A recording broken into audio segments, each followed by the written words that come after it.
Hey guys, welcome to my channel. It's been a while, but let's talk about um, possession.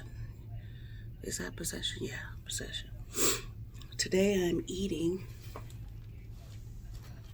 a pizza. Um, got this a couple of days ago. Been trying to eat it for a minute, but don't forget to like, comment, subscribe. Hit that notification bell, let you know that when I'm dropping new content. But let's talk about, I was married before.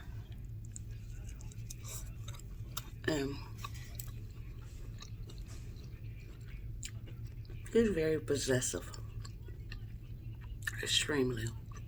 It was just too much. But once we got divorced, we went our separate ways for some years. Went our separate ways for some years, and then he sent me a letter to my sister's P.O. box. So that made me contact him again. Once I contacted him, I was happy to contact him because I wanted to let him know I ain't hitting that dick no more. I'm into women. And I knew that would hurt his feelings because he's hurt me so much. So that happened.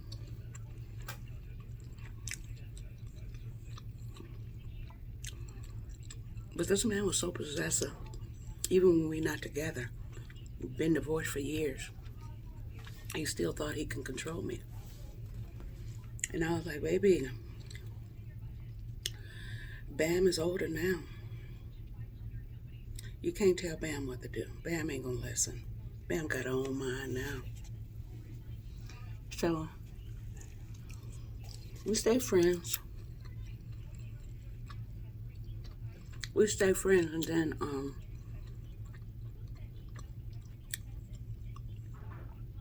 he was getting sick. So throughout the years, he found out he had a daughter. The daughter didn't want anything to do with him. She is a terrible person. So he kind of clashed on me because I was like the only one that would deal with him. So years go by. He falls. He's sick. He has cancer. And I tried to be there for him because I know this man still loved me.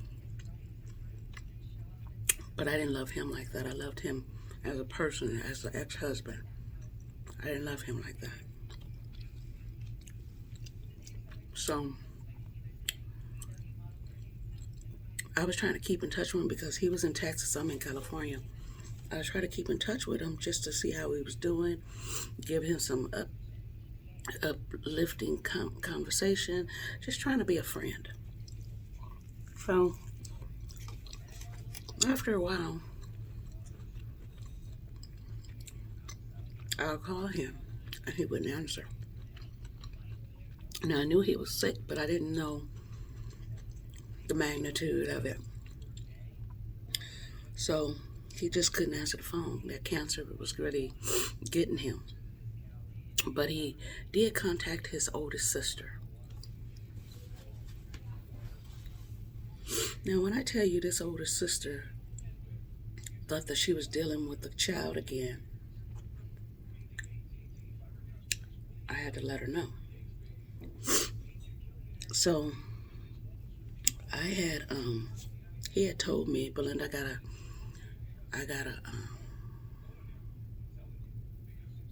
what is that? Life insurance. And I put you and my daughter on it, but I'm taking my daughter off because she doesn't appreciate who I am, so I'm taking my daughter off. He said, pay for my funeral, take care of me. You can have the rest. Didn't tell me to find his daughter, didn't tell me to do any extra. So I got, when his sister was here and everything, she was, he said he wanted his type of food. He was Nigerian. So she went and moved into a place where she can cook and bought all this food, bought all this stuff for a man that ain't gonna take 10 bites out of nothing. And she did that. So she finally, I didn't know he passed away. She got into contact with me after the fact.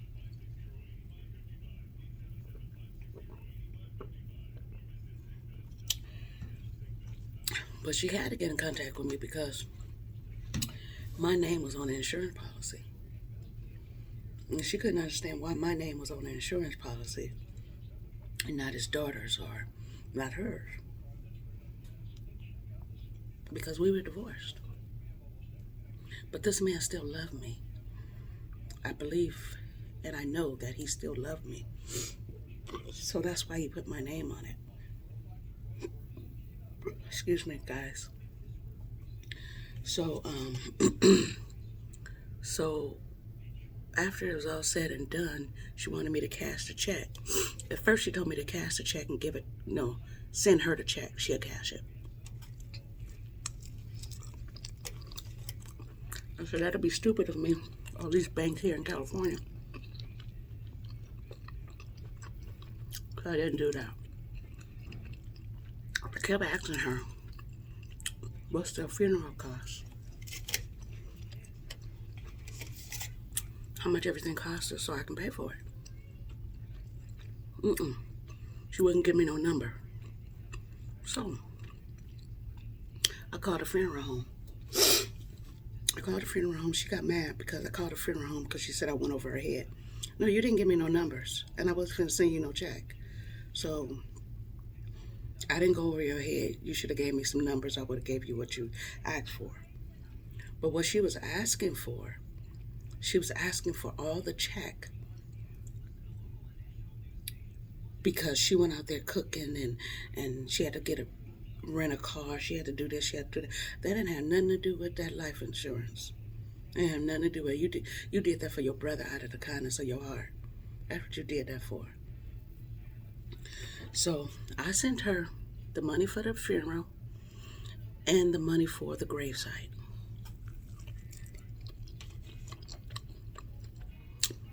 And I knew she was mad, but I didn't care because he didn't tell me to do that. And then she, they're Nigerian, so she said, I'm going to send Cole over there to talk to you. Send him. I said, it saved me a trip. Send him. My mama, my daddy, my sister, my brothers, they coming to see me. Send him. So,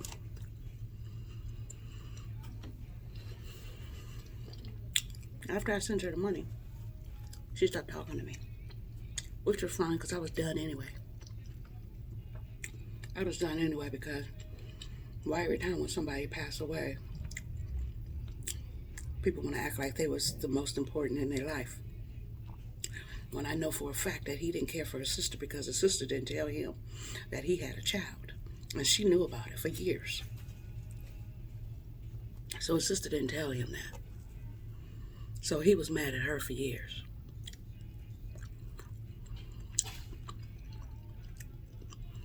So I just made sure that I did what he asked me to do. But she was telling me, I'm going to come out there. Come on. California is free in America. You can come up here if you want to. But don't be misunderstood when you get here. Because you want some dollars. I don't play that no more. My question is, why when people pass away, people get the raunchiest? Once you get that money, you're going to be spending that money so fast you ain't going to know you had it. So why do people have to get that way? And it wasn't even a lot of money. So she told me that she wanted me to split it with his daughter. I told her all due respect. That ain't what he said.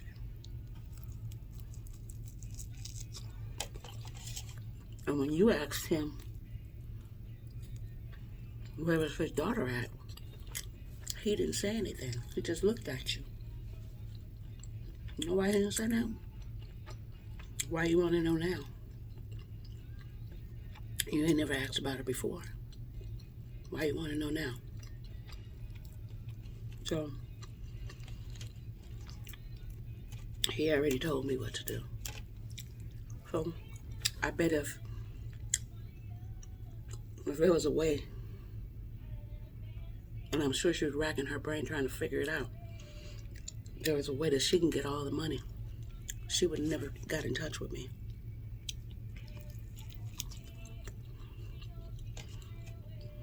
Money hungry. But she's supposed to be a preacher. I don't want you praying for me. Keep that. Keep that. But yeah, she was mad. So, I didn't know this was her daughter. I was online one day, and her daughter was on there. And the only way that I knew that is because of the last name. Last name is not like a normal last name. So I'm watching her. I subscribe, no biggie. I don't really care. I'm not trying to be your friend. I have enough friends, so I don't need no more. So, she is like, I don't know if it was to me or what, but she got on there saying, mind your business. Okay. Wow. Like I said, I'm not looking for your friendship. I'm not looking for you to put no voodoo spell on me, but so, and he told me they were all into that kind of stuff. He never wanted me to be around them because he knew what they were about. Hell, he was about it. So,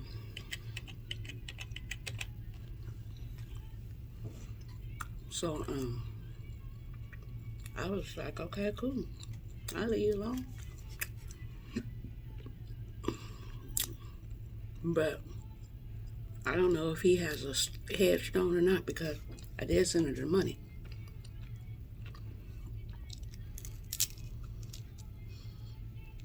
But all I know is my conscience is clear. I did what I was supposed to do.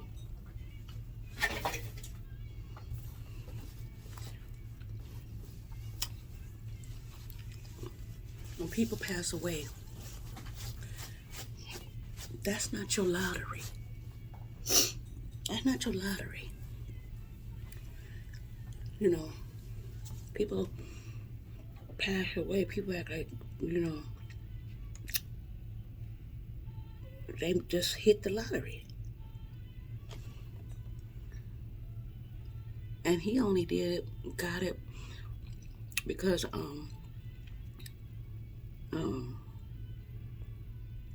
he knew he didn't have many people. And through the whole time, he's always asked me to come and see him. I didn't trust him. Even though I knew he cared for me, I didn't trust him anymore. Because I didn't know what he can do to me when I'm not in my element. So the best thing I was to do is to stay on the phone with him. And plus, he didn't like my lifestyle. It wasn't for him to like my lifestyle. Our time, our season, we're done. We was done. So it was for him to like. I liked it. I enjoy it. Still do. Still do. It's hot. I'm talking about, you know. But I was happy to get out of the dick industry, if you will. I was happy to get out of that industry. So, now that I'm with women, I feel more secure. I feel like I don't have to be, there's no intimidation.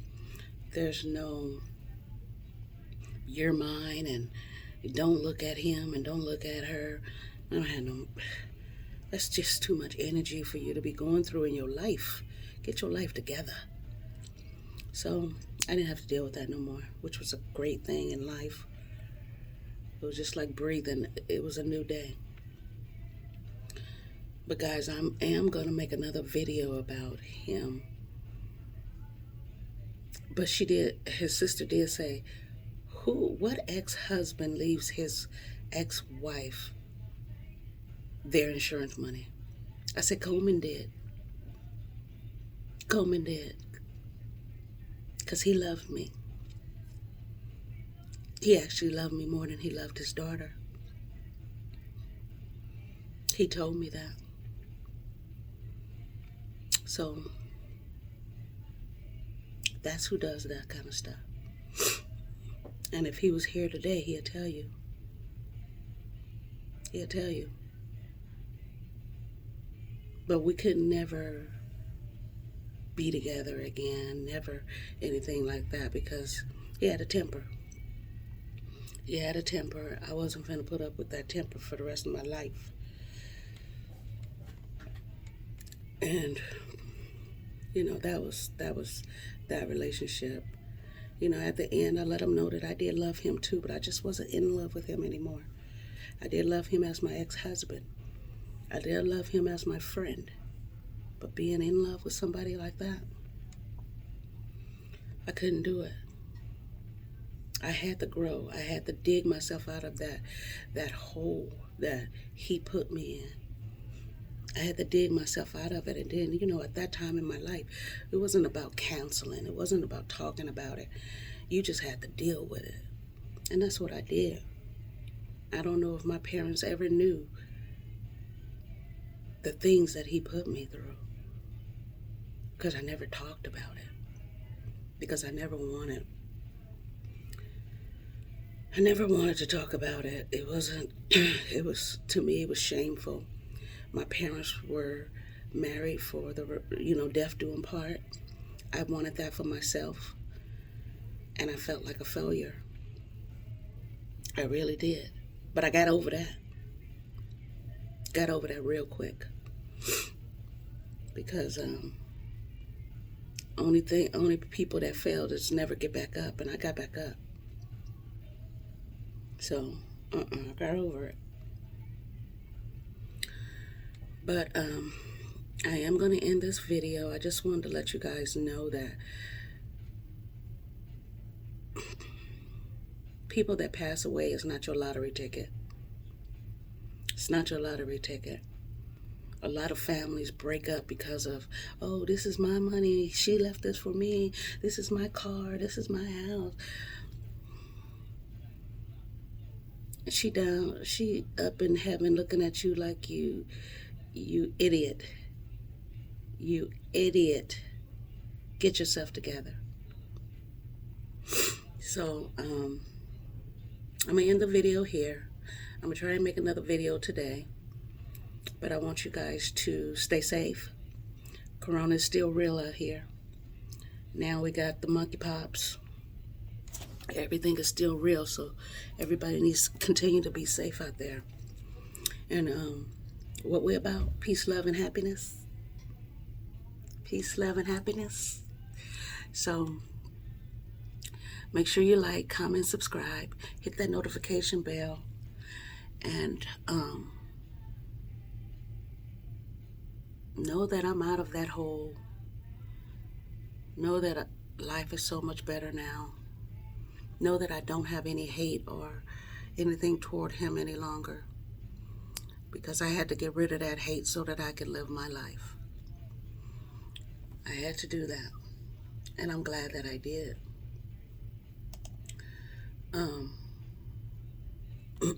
So, what we're about, peace, love, happiness. See you guys soon. Bye for now.